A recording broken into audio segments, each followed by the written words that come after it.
भोंदूबाबा अशोक खराचे कारनामे समोर आल्याने शिर्डीमध्ये जी आहे ती खळबळ होताना दिसते. जमिनी त्यांनी काबीज केल्या होत्या, काही महिलांवर देखील लैंगिक शोषण केले होते, तर काहींना आत्महत्येसाठी प्रवृत्त देखील केलेले होते. असाच एक किस्सा जून 2022 मध्ये दिवटे विलास दिवटे यांच्या संदर्भातला किस्सा जो आहे तो समोर आलेला आहे. आज आपण त्यांचे बंधू जे आहेत राजेंद्र दिवटे हे सोबत आहेत आणि त्यांना विचारणार आहोत नेमकी काय परिस्थिती त्यावेळेस झालेली होती. किती वाजता तुम्हाला फोन आला, पहिला फोन की तुमच्या भावाने असं सुसाईड केलंय? साधारण इतका परफेक्ट टायमिंग नाही सांगत, पण दिवस माळवायचा टाइम होता. संध्याकाळी जेव्हा आपण 7-8चा टायमिंग असतो जेवणाचा, त्या टायमिंगच्या वेळेस मला फोन आलेला. मी मावशीकडे होतो, तर तिथून आजूबाजूच्या मित्रांनी मला फोन केला की तुझ्या भावाने अशी अशी आत्महत्या केली म्हणून, तू ये इथं. तर घरी कोणीच नव्हतं दुसरं, तर मग मी तिकडून यायला मला 20 ते 25 मिनिटं लागले कोपरगावच्या पुढून. तर आल्यानंतर आम्ही बघितलं तर त्यांनी दरवाजा तर उघडत होता, त्यांनी गळफास घेतलेला होता. तर आम्ही प्रथम पोलिसांना खबर दिली. पोलीस आले, अँब्युलन्स आली, त्याच्यानंतर त्यांना उतरवण्यात आली त्याची डेड बॉडी. पोलिसांनी त्याची अंगझडती घेतल्यावरती त्याच्या अंगझडतीमध्ये एक मोबाईल मिळाला. मोबाईलच्या कव्हर मध्ये त्याने एक 4 पानाची चिठ्ठी लिहून ठेवलेली होती. तर त्या चिठ्ठीमध्ये त्याने प्रत्यक्ष त्याला जो त्रास झालेला आहे त्या त्रासाबद्दल त्यांनी लिहून ठेवलेलं होतं. आणि त्याचे काय आर्थिक व्यवहार असतील तर ते सुद्धा त्यांनी त्या लोकांकडून घेणं देणं आहे, त्यांची सुद्धा नावं त्यांनी त्याच्यामध्ये लिहून ठेवलेले होते की ह्या लोकांमुळे मला त्रास झालेला आहे. आणि आता घरगुती वाद होते. त्याची मिसेस मला एक सांगा, तुमचे बंधू कुठं कार्यरत होते? साईबाबा संस्थांमध्ये प्रसादलयात सर्वप्रथम त्यांची नियुक्ती होती. प्रसादलयात ते परमनंट होते, आउटसोर्स मध्ये होते? परमनंट. आमच्या वडील जे रामदास बाबूराव दिवटे यांनी प्रसादलयामध्ये आचार्य म्हणून माझे वडील कार्यरत होते. तर ते 2005 साली वारल्यानंतर, मयत झाल्यानंतर वडिलांच्या जागेवर अनुकंप ह्या कायद्यानुसार भाऊ हा माझा परमनंट जॉबला कार्यरत होता. आता तुम्ही जे सुसाईड नोट आपण बघितले किंवा हे जे बाकीचे डॉक्युमेंट्स आपण बघतोय, यामध्ये असं दाखवलंय की कोणाकडून पैसे घेणं होतं. नेमकं काय तुमच्या भावाचा बिझनेस काय होता? कशा प्रकारची पैशाची देवाणघेवाण एकमेकांकडे झाली? बिझनेस तर त्याचा काही असा काही पर्सनली बिझनेस नव्हता, पण तो साईबाबा संस्थांमध्येच कर्मचारी होता. आणि हे सगळे त्याचे जवळपासचेच मित्रमंडळी, त्याच्या कर्मचारीत बी आहेत. त्याच्यामध्ये काही साईबाबा संस्थांचे सोबतचे बॅचलर, काही आजूबाजूचे मित्र. तर असाच मित्र परिवार होता. आणि मित्र परिवारालाच उसनवार दिलेली पैशाची रक्कम होती. हो असं सुसाईड नोट मध्ये दिलेले. हो. मला एक सांगा, आता जे तुमच्या भावाचे सासरे जे आहेत ते मूळचे कुठले आहेत आणि त्यांचं ना अशोक खरात जो भोंदूबाबा आहे याचं कनेक्शन काय मिळतं जुळतं? माझ्या भावाची सासूरवाडी हे खेडले झुंगे, तालुका निपाड, जिल्हा नाशिक. खेडल्याचं झुंग जे म्हणतात त्या गावचे ते रहिवासी. आणि त्यांचं हेच बाबागिरीचंच रिलेशन आहे, दुसरं तर काय नातेवाईक आहे असं काही रिलेशन नाहीये. हे बाबागिरीच्याच उद्देशाने त्यांच्याकडे जायचे, त्यांचे सल्लागार म्हणा किंवा त्यांचं एक अध्यात्माच्या दृष्टीने बघत असन का चांगलं गायडन्स मिळतो म्हणून पण जात असतील. आता बरेचशा ठिकाणी बरेचसे लोक घरचे प्रपंचाचे काही समस्या असल्या तर बाबा लोक किंवा चांगले गायडन्स लोकांकडे जात असतात. असं कधी काही घडलंय का तुमच्या भावाने तुम्हाला घरामध्ये जे आहेत सांगितलंय बाबा आमचा दोघा नवरा बायकोचा कलह चालू आहे आणि याच्यामध्ये हस्तक्षेप जो खरा? हा, कलह तर चालू आहे हे तर मलाही माहिती होतं. आणि मी वायले राहतो, मी काय त्यांच्यात राहत नव्हतो. ते दोघं नवरा बायको आणि त्यांचा मुलगा हे असे 3 जण, त्यांचं कुटुंब तिघांचं चालू होतं व्यवस्थिशीर. आता नवरा बायको तिघाचं असल्यामुळे ते काही नवरा बायकोच भांडण होणार. तिथं चौथा माणूस भांडायला कशाला येईल? राहतच नाही कोणी. तर त्या घरामध्ये आई वडील तर वारलेले, कोणाकडून काही त्रास नाही. आता नवरा बायकोंचं ते भांडण होईल तर ते आपसात मिटवायचं असतं, हे जगासमोर मांडायचं नसतं. किंवा हे असले भोंदू बाबा बघून हे असे प्रकरण. आता ह्या सुसाईड नोट मध्ये तुमच्या भावाने जे लिहिलेलं आहे नाशिक कॅप्टन खरात हे जबाबदार आहेत. हो.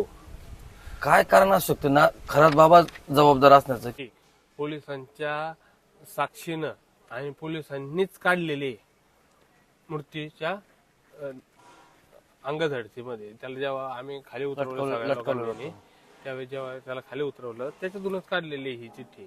हे चार्जशीटला पण नमूद आहे. याचे वाले आता हे अगोदरच कस काय म्हटले बा, हे अगोदरच कस काय तुम्ही ऑब्जेक्शन घेऊ शकता की ही चिठ्ठी खोटी आहे म्हणून. हिचे रायटिंगचे नमुने अजून आलेले नाही ना, ही केस प्रलंबित आहे.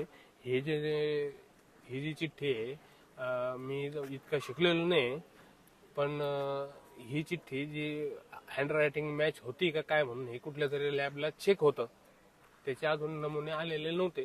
माझी ज्यावेळेस साक्ष झाली 17/9/2025 तोपर्यंत तर मग तुम्ही कोर्टामध्ये या संदर्भात काही मुद्दे उचलले नाही का त्यावेळेस जे अधिकारी होते? त्यावेळेस जे अधिकारी होते आणि त्यावेळेस जेव्हा आम्ही गुन्हा नोंदवला, तर हा गुन्हा नोंदवायला सुद्धा आमचा गुन्हा यांना मान्य नव्हता आणि नोंदवून घेत नव्हते. पण यांनी घेतला आणि काही काळानंतर घेतला, आणि घेतल्यानंतर बी याच्यामध्ये पूर्णपणे म्हणजे तपास हा काय पूर्णपणे झालाच नाही. ज्यांचे नावं निष्पन्न आहे त्या लोकांना आरोपी यांनी बनवलंच नाही. त्यांच्या विरोधात आता जर आपण बघितलं याच्यात तुमच्या बंधूंनी जे सुसाईड नोट लिहिलेलं आहे, याच्यात मेन आरोपी जे समोर येतात किंवा त्यांचे नाव समोर येतात, नाशिक येथील कॅप्टन खरात महाराज म्हटलेले आहे आणि सासरवाडीचे माणसं आहेत, या लोकांना आरोपी केलाय का पोलिसांनी? याच्यामध्ये तर सासूरवाडीकडच्या लोकांवर तर दाखल केलाय. समजा त्यांचे सासरे, मेहुणे आणि साडू या 3 लोकांना त्यांनी त्यांच्यावरच गुन्हा दाखल केलाय. हे बाकीचे जे एवढे जे लोक आहेत नंबरशीर, तर ह्या लोकांवर तर गुन्हा दाखल केला नाही. यांच्यावर काय चौकशी केली ही पण आम्हाला काय कळून दिले नाही. यांच्याकडून पैसे रिकव्हर व्हायला पाहिजे होते, ते पण झाले नाही. आणि कॅप्टन खरातवर पण गुन्हा दाखल व्हायला पाहिजे होता, तर हा सुद्धा त्यांच्यावर गुन्हा दाखल करून दिला नाही किंवा यांनी केला नाही.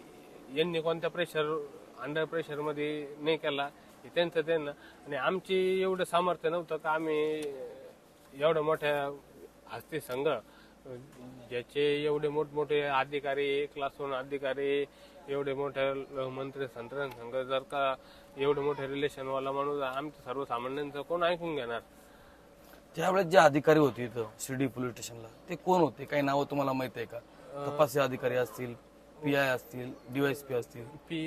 DYSP कोण होते ते नाही माहिती, पण गुलाबराव पाटील हे PI होते आणि तपाशी दात्रे साहेब म्हणून हे होते. पण याच्यामध्ये आमच्या केसचा कुठल्याही प्रकारे कुठल्या बाजूने विचार केलेला नाही. हे सगळे असं चर्चा होती की तुम्हाला देखील त्यावेळेस काही धमकी आल्या होत्या की तू भावाचा मुद्दा उचलू नको, असं नको? म्हणजे हे कसं असतं माहिती आहे का, आता आमचे नातेवाईक जवळपासचे मामा मावशा हे जे आमचे नातेवाईक आहे, यांनी ऐकलेलं होतं का हे लोक बाबा डेंजर लोक आहेत, यांचे मोठमोठे हात आहेत, यांचे मोठमोठे कनेक्शन आहे, तू एकटा आहे, तू कुठं कुठं तू काय काय करणार बा. हे लोकांना सांगत देणं एवढी मोठी काय शक्य गोष्ट नाही. तरी पण आम्ही एक सरकारकडे गुन्हा दाखल करून आम्हाला न्याय मिळवण्याचा मिळवण्याचा प्रयत्न केला, पण आमचं सामर्थ्य तिथं काही टिकलं नाही. हे दडपशाही आणून हे दडपण्याचा प्रयत्न केला. ज्यांचे नावं लिहिलेले त्यांनाच जर का साक्षीदार बनवता आहे, साक्षीदार म्हणून त्यांचा चार्जशीट मध्ये उल्लेख होतोय, जे मुळात आरोपी पाहिजे होते त्यांना साक्षीदार केल्यानंतर ही केस कुठपर्यंत चालणार आणि कसा न्याय मिळणार? भावाचे जे सासरे वगैरे आहेत त्यांना अटक करण्यात आली होती का त्यावेळेस? आता कुठं आहेत ते? जामीन मिळाला? बघा, अटक तर माझ्या मते तर हे सगळे अटकपूर्वच आहे. याच्यामध्ये अटकपूर्वच यांना तर कस्टडी तर 1 दिवसाची सुद्धा यांनी काय अटकपूर्वक जामीन करून घेतले. पैशाच्या जोरावर, सामर्थ्याच्या जोरावर पोलिसांना जर काही मिळूनच आले नाही आणि हे म्हणते आम्हाला जर का काही एव्हिडन्सच मिळाले नाही, तर मग तिथं काय एका माणसाचा जीव गेला, त्यांनी गळफास घेतले, कुठल्या प्रकारची शिक्षा होत नाही, 1 दिवस अशी जेलवारी होत नाही, तर काय म्हणाल तुम्ही या प्रशासनासंदर्भात? आता हे खरं तर आहे ना, हे प्रशासनाला आणि हे बघायला पाहिजे का सर्वसामान्य माणसांचं काय आहे भाऊ. आता हे जेवढं ज्या तेजस्विनी मॅडमनी एवढ्या डेअरिंगनी एवढ्या चांगलं कर्तृत्व केलं, त्यांनी एवढा मोठा रावण त्यांनी जगासमोर आणला आम्ही बियाणं आणायचा प्रयत्न केला, पण त्यावेळेस आम्हाला कुठल्याही प्रकारची साथ मिळाली नाही. आणि तसेच अधिकारी कर्मचारी त्यावेळेस जर का 2022 साली जर का ह्या प्रकरणात जर का मिळाले असते आणि त्यांनी जर का असा तपास केला असता तर कदाचित भरपूर गुन्हे घडायच्या पूर्वीच याचा पर्दाफाश झाला असता आणि हा जगासमोर आला असता. त्यावेळेस आम्हाला न्याय मिळाला नाही. तपासी अधिकाऱ्यांनी काय वाटतं तुम्हाला शेवट आता तुमच्या बंधूला न्याय मिळेल न्याय अपेक्षा मिळाला. वाटते आता तरी? अपेक्षा तर खूप कमीच बाळगतो मी, खरं सांगायचं म्हटलं तर. कारण की आम्ही सर्वसामान्य माणसं, आम्ही कुठल्याही स्ट्रॉंग पद्धतीचा प्रायव्हेट वकील देऊ शकत नाही. गव्हर्नमेंट वकील रिस्पॉन्सिबिलिटी वाटत नाही. आणि तपाशी हे अधिकारी आणि प्रशासन हे एवढं मोठं कनेक्शन जर का एकत्रित असेल तर आमच्या सारख्याला तर मी म्हणतो मला तर कुठेही हे कामाला लावून टाकतील. नाही, आता जर एवढा सगळा तपास जो सुरू आहे यामध्ये तुम्हाला न्याय मिळेल असं वाटतं? न्याय तर अपेक्षा तर करतोच आहे न्याय मिळण्याची. आणि प्रशासनाने जर का आम्हाला जर का मदत केली नाही तर दुसरं आम्ही कोणाकडे मागणार. केलेला आहे त्यातून त्यांना न्याय मिळावा अशी माफक अपेक्षा ते करताना या ठिकाणी दिसत आहेत. SK न्यूज, किरण सोनवणे, शिर्डी.